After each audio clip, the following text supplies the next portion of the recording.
नमस्कार, आपका स्वागत है। दोस्तों, इस साल मकर संक्रांति 15 जनवरी को मनाई जाएगी।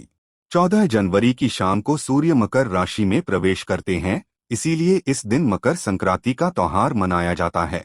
दोस्तों, मकर राशि के स्वामी शनि के दर्शन के लिए शनिदेव के पिता सूर्य उनकी राशि में आते हैं। इस साल 14 जनवरी को सूर्य रात्रि 8:45 पर मकर राशि में आएंगे। शाम को मकर संक्रांति लगने पर संक्रांति का पर्व 15 तारीख को मनाया जाएगा, लेकिन 14 तारीख को भी गंगा स्नान, पुण्य जल में स्नान, दान आदि कर सकते हैं। सूर्य के मकर राशि में आने से उत्तरायण आरंभ हो जाता है। अयन का अर्थ होता है गति। सूर्य की दो प्रकार की गति है, उत्तरायण और दक्षिणायन। उत्तरायण को देवताओं का दिन माना जाता है और दक्षिणायन को देवताओं की रात। संक्रांति देवताओं का पर्व है। इस दिन तीर्थ क्षेत्र अथवा गंगा नदी में स्नान करने का विशेष महत्व है। सुबह सूर्योदय से पूर्व ही शुद्ध जल से स्नान करना बहुत शुभ माना गया है।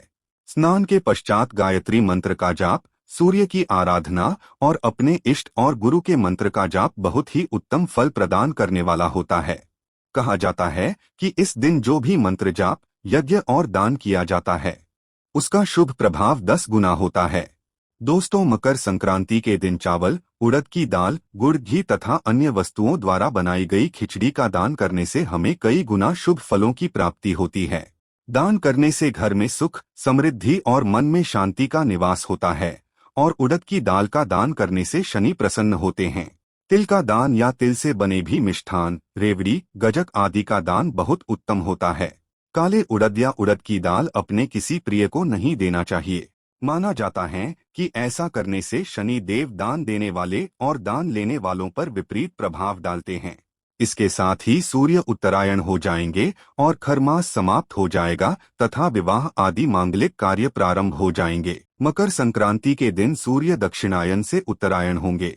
सूर्य के मकर राशि में प्रवेश करने के साथ ही एक माह से चल रहा खरमास समाप्त हो जाएगा। विवाह, मुंडन, गृह प्रवेश, सगाई जैसे मांगलिक कार्य शुरू हो जाएंगे। इस दिन सूर्यदेव अपने पुत्र शनि से मिलने स्वयं उनके घर जाते हैं।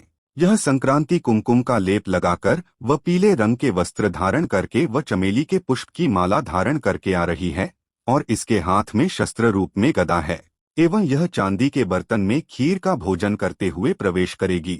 इसकी वजह से आने वाला समय उन लोगों के लिए कष्टदायी है जो लोग गलत कार्यों में अपनी प्रवृत्ति रखते हैं। इस पवित्र संक्रांति पर पुण्य काल के समय पावन नदियों में स्नान करें या घर में जल में तिल और गंगाजल डालकर स्नान करने से मोक्ष की प्राप्ति होती है। इस दिन प्रातः स्नान के पश्चात तांबे के लोटे में शुद्ध जल भरकर उसमें लाल पुष्प, लाल चंदन, तिल आदि डालकर घृणी सूर्याय नमः मंत्र का जप करते हुए सूर्य को अर्घ्य दें।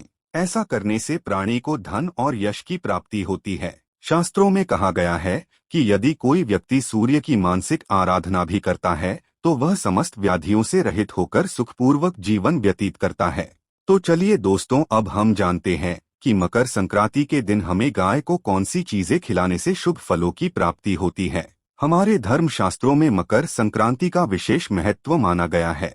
हिंदू धर्म में मकर संक्रांति के दिन स्नान, दान और तर्पण करना बहुत ही पुण्यदायक और लाभदायी माना गया है। संक्रांति तिथि देवी देवताओं का आशीर्वाद पाने के लिए महत्वपूर्ण मानी गई है।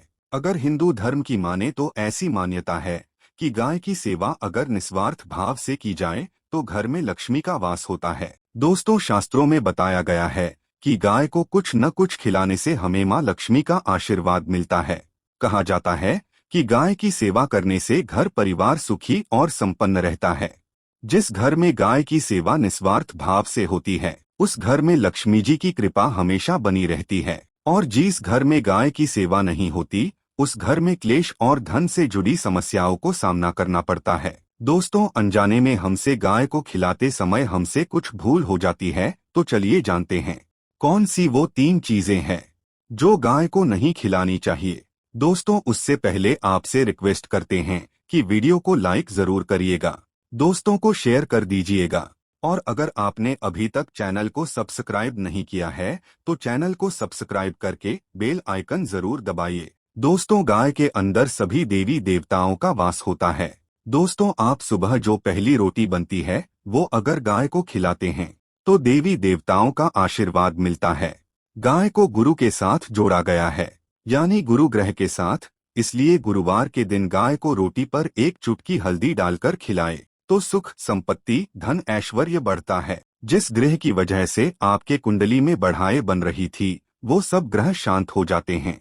और जो लोग मानसिक रूप से परेशान हैं, वो गाय को रोटी पर थोड़ा सा गुड़ रखकर खिलाने से सकारात्मक ऊर्जा आती है, स्वास्थ्य अच्छा रहता है। और अगर आपको लगता है कि आपके सभी ग्रह खराब है, तो ऐसे में गाय को पहली रोटी रोज खिलाए, सभी ग्रह धीरे धीरे शुभ हो जाएंगे।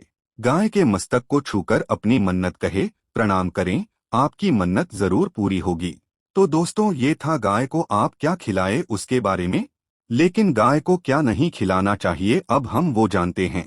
गाय को खिलते समय बासी रोटी बिल्कुल भी नहीं होनी चाहिए, यानी कि एक दिन पहले की बनी हुई रोटी अगर आप गाय को दूसरे दिन सुबह सुबह खिला देते हैं, वो नहीं खिलानी चाहिए।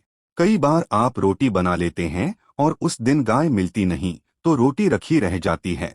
फिर वो अगले दिन गाय को खिलाने से गाय का अपमान माना जाता है, वो रोटी बासी कहलाती है। इसलिए गाय को एक दिन पहले की बची हुई रोटी कभी नहीं खिलानी चाहिए, इससे घर में परेशानी आती है। गाय को हरा चारा तो हर कोई खिलाता है।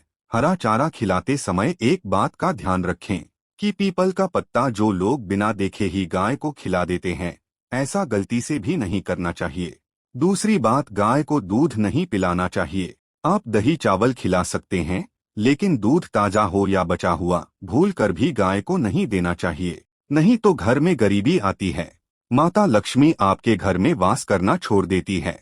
दोस्तों, शास्त्रों के अनुसार 84 लाख योनियों के सफर करके आत्मा बनती है। दोस्तों, ऐसा माना जाता है गाय लाखों योनियों का वो पड़ाव है जहां आत्मा विश्राम करके आगे की यात्रा शुरू करती है। दोस्तों, गाय का कोई अपशगुन नहीं होता है। दोस्तों, अगर आप मकान बना रहे हैं तो उस जगह पर 15 दिन के लिए गाय और बछड़ा बांध देने से जगह पवित्र हो जाती है।